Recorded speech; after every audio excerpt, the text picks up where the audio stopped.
এই নাও, আমি একদম প্রস্তুত। আমার থেকে এই দেহটাই তো তুমি চাও, তাই না? এই মীরা, এসব কি কথা বলছো? আমি তোমার থেকে এসব কেন চাইবো? এটাই চাইছো? তুমি কি ভেবেছো আমি কিছু জানি না? আজ আমার সামনে সব পরিষ্কার। তোমার ছল আর চলবে না আমার উপর। মীরার বলা কথাগুলো শোনার পর আকাশ খানিক সময়ের জন্য নিস্তব্ধ হয়ে গেল। আকাশ নীরব হয়ে গিয়ে আপন মনে মীরার কথাগুলো চিন্তা করতে থাকলো। মীরা আজ এমন করে আকাশের সাথে কথা বলছে কেন?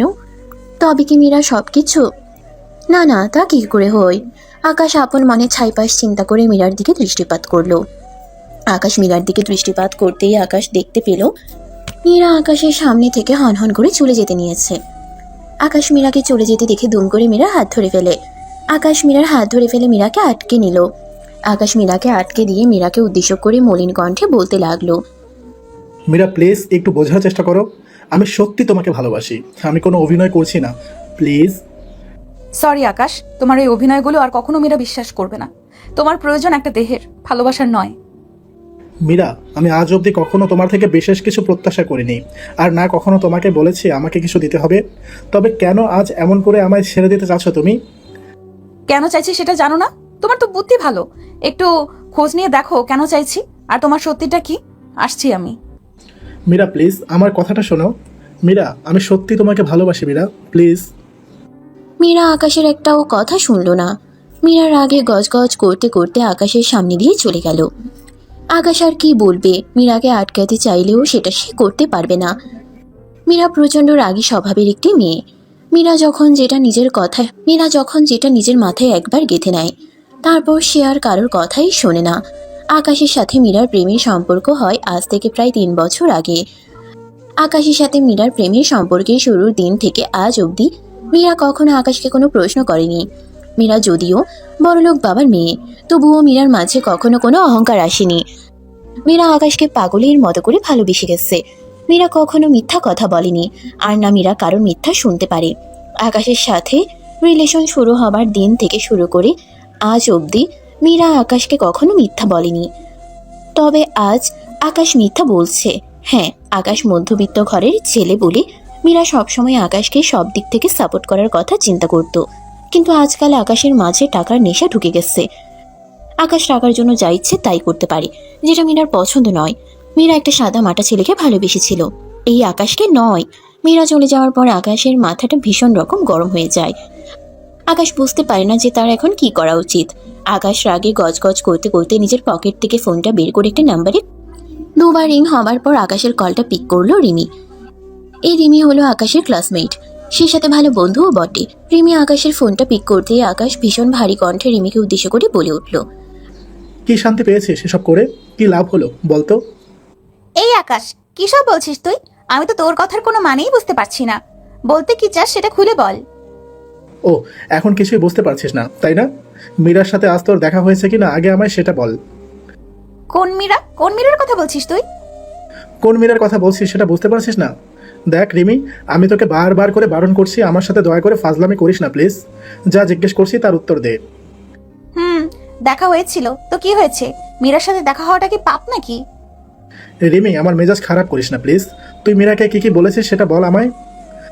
আকাশের ঝাড়ি খেয়ে রিমি এবার সব কথা সত্যি সত্যি বলতে লাগলো। আজ রিমির সাথে মীরার কলেজে দেখা হয়। রিমি ইচ্ছে করেই আকাশের ব্যাপারে টেনে টেনে কথা বলতে থাকে। আর আকাশ যে ছোটবেলা থেকেই টাকার পেছনে ছুটতে বেশি পেচ করে, সেটাও রিমি মীরাকে বলে দেয়। সেই সাথে মশলা মাখানো কথা তো আছেই। সবকিছু শোনার পর মীরা আকাশের উপর রেগে যায়, আর আকাশের সাথে সমস্ত সম্পর্ক ত্যাগ করে। রিমি সম্পূর্ণ কথাগুলো বলার পর আকাশ ভীষণ রকম রেগে যায়। আকাশ রেগে গিয়ে রিমিকে বলে, তোর থেকে আমি কখনো এটা আশা করিনি। আমি তো তোকে নিজের বোন ভাবতাম, আর সেই তুই কিনা আজ আমার থেকে আমার ভালোবাসাকে কেড়ে নিলি। দেখ আকাশ, আমি যা করেছি তা মজার ছলে করেছি। তাছাড়া আমি তো কোনো মিথ্যা কথা বলিনি। তুই আসলে টাকার নেশায় আসক্ত। টাকার জন্য তুই সব করতে পারিস, সেটা কি মিথ্যা কথা নাকি? সত্যি রিমি, তোকে আমি নিজের বন্ধু ভেবে অনেক বড় ভুল করেছি। তুই আমার বন্ধু হবার যোগ্য না। আকাশ আর কোনো কথা বলল না। রিমির মুখের ওপর ফোনটা কেটে দিল আকাশ।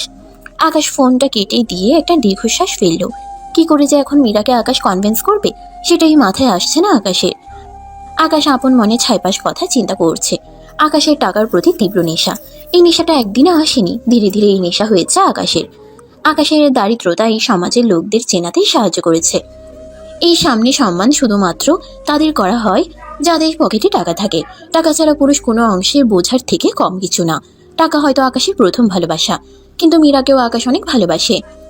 মীরাকে ছাড়া নিজের জীবনের একটি মিনিটও কল্পনা করতে পারে না আকাশ। আকাশ নিজের চোখের জল মুছে নিয়ে সোজা হাঁটতে শুরু করলো নিজের বাড়ির দিকে। আকাশ নিজের বাড়িতে চলে আসতেই আকাশের মা আকাশকে বলল, কি রে আকাশ, কোথায় ছিলে আজ সারাদিন? তোকে খুঁজতে রিমে এসেছিল দুবার। আমাকে খুঁজতে রিমি এসেছিল কেন? কিছু কি বলে গেছে সে? না, তেমন তো কিছু বলেনি, শুধু বলেছে তোর সাথে দেখা করতে চায় সে। ও ঠিক আছে, পরে দেখা করে নিব। আপনি আমাকে কিছু খেতে দিন মা, অনেক ক্ষুধা পেয়েছে। আকাশ কথাটা শেষ করতেই চলে যায় ফ্রেশ হয়ে নিতে। আকাশ ফ্রেশ হতে চলে যাওয়ার পর আকাশের মাও চলে যায় তার ছেলের জন্য খাবার রেডি করার জন্য। আকাশের মা খাবার রেডি করতেই আকাশ খাবার টেবিলে এসে বসে খাবার খেতে শুরু করলো। আকাশ খাবার খাচ্ছে আর আপন মনে ভাবছে মীরার কথা। মীরার প্রতি আকাশের ভালোবাসা কোনো অভিনয় নয়, আর না প্রতারণা। আকাশ মীরাকে কি করে বোঝাবে যে তার ভালোবাসাটা আসলেই সত্যি? এখানে কোনো সন্দেহ নেই, কিছুই আকাশ বুঝতে পারছে না। আকাশ কোনো মতে খাবার খাওয়া শেষ করতেই আকাশের মা আকাশকে উদ্দেশ্য করে বলল, খোকা, তোকে দেখে চিন্তিত মনে হচ্ছে। তুই কি কোনো ব্যাপার নিয়ে অতিরিক্ত চিন্তা করছিস? না মা, আসলে তেমন কিছু না, এমনিতেই একটু চিন্তা কাজ করছে মাথায়। না, তোর চোখ মুখ দেখে তো আমার মনে হচ্ছে না কোনো সাধারণ ব্যাপার হয়েছে। সত্যি করে বল, কি হয়েছে? আরে মা, বললাম তো তেমন কিছু হয়নি। আপনি অযথা আমাকে ফোর্স করিয়েন না, আমি এখন একটু বিশ্রাম নিতে চাই। আকাশ নিজের মায়ের সাথে বেশি কথা বলল না। আকাশের মাইন্ড একদম খারাপ হয়ে আছে। আকাশের কোনো কিছুই যেন ভালো লাগছে না। বারবার করে বুকের বাম পাশে তীব্র ব্যথার অনুভব হচ্ছে। মনে হচ্ছে সে যেন কোনো দামি জিনিস হারিয়ে ফেলেছে। হ্যাঁ, দামি তো বটেই। প্রিয় তোমার ভালোবাসা থেকে দামি আর কি বা হতে পারে?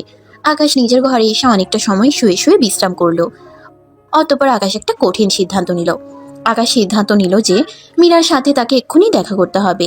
মীরার সাথে দেখা করে সবটা ক্লিয়ার করতে হবে তার। আকাশ নিজের ভাবনা মতোই এগিয়ে গেল। আকাশ নিজের জামা কাপড় পরে দ্রুত নিজের বাড়ি থেকে বেরিয়ে যায়। আকাশ নিজের বাড়ি থেকে বেরিয়ে সোজা চলে যায় মীরার বাড়িতে। আকাশ মীরার বাড়ির সামনে এসে আপন মনে ভাবতে থাকে যে বাড়ির ভিতরে যাওয়াটা কি সেফ হবে তার জন্য, নাকি কোনো বিপদ হবে। কারণ এমনিতেই মীরা তার উপর রেগে আছে। যদি মীরা আকাশকে দেখে আবারও কোনো সিন ক্রিয়েট করে তখন কি হবে? আকাশ আপন মনে ছাইপাশ চিন্তা করে। অতঃপর এগিয়ে গেল মীরার বাড়ির ভেতরের দিকে। আকাশ সুকৌশলে মীরার ঘরে চলে এসে দেখতে পেল মীরা মুখে বালিশ চাপা দিয়ে কান্না করছে। মীরাকে কান্না করতে দেখে আকাশের বুকটা কেঁপে উঠল। আকাশ ধীরে ধীরে মীরার দিকে এগিয়ে আসলো আর মীরার পাশে গিয়ে বসে পড়ল। আকাশ মীরার পাশে বসে পড়তেই মীরা খানিক হকচকিয়ে উঠল। মীরা আকাশের দিকে তাকাতেই ভীষণ রকম চমকে ওঠে। আকাশকে উদ্দেশ্য করে কৌতূহলী কণ্ঠে বলে উঠল, এ কি আকাশ, তুমি আমার ঘরে কি করে? তাও আবার এত রাতে? কি চাই আমার থেকে? কথা তো শেষ, তাই না? এখনো কথা শেষ হয়নি, আরো অনেক কথা বাকি আছে।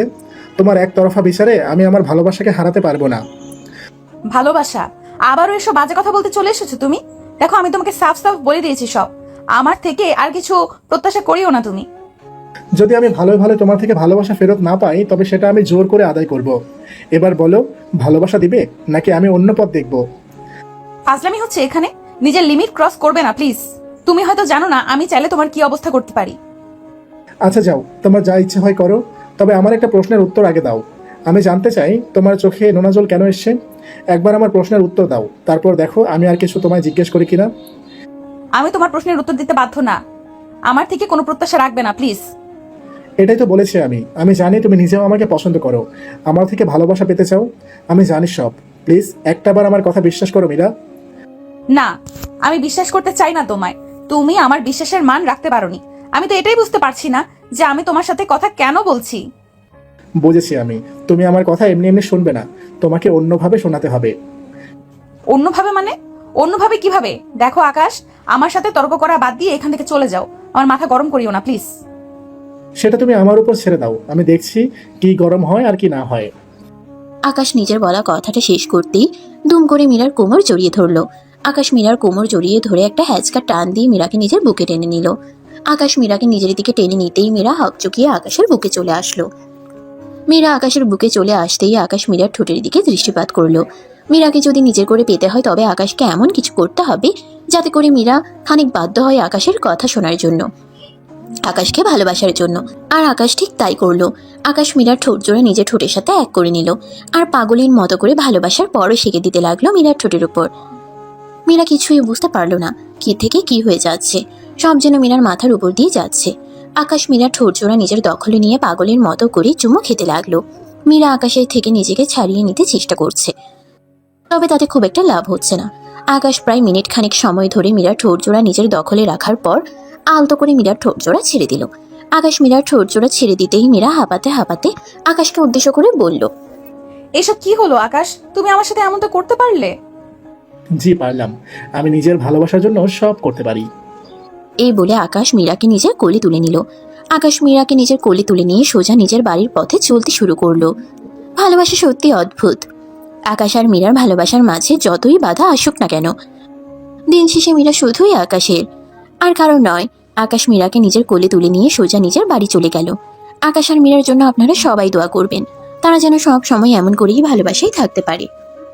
বন্ধুরা, ভিডিওটি কেমন লাগলো তা অবশ্যই আমাকে কমেন্ট করে জানাতে ভুলবেন না। পেজ থেকে দেখে থাকলে অবশ্যই পেজটিকে ফলো করে দিবেন, আর চ্যানেল থেকে দেখে থাকলে অবশ্যই চ্যানেলটিকে সাবস্ক্রাইব করে পাশে থাকা বেল আইকনটা বাজিয়ে দিবেন।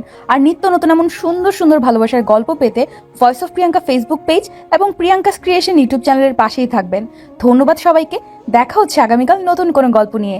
ততক্ষণ পর্যন্ত সবাই ভালো থাকবেন, সুস্থ থাকবেন, আর আমাকে সবাই অনেক বেশি দোয়া এবং ভালোবাসা দিবেন। আল্লাহ হাফেজ।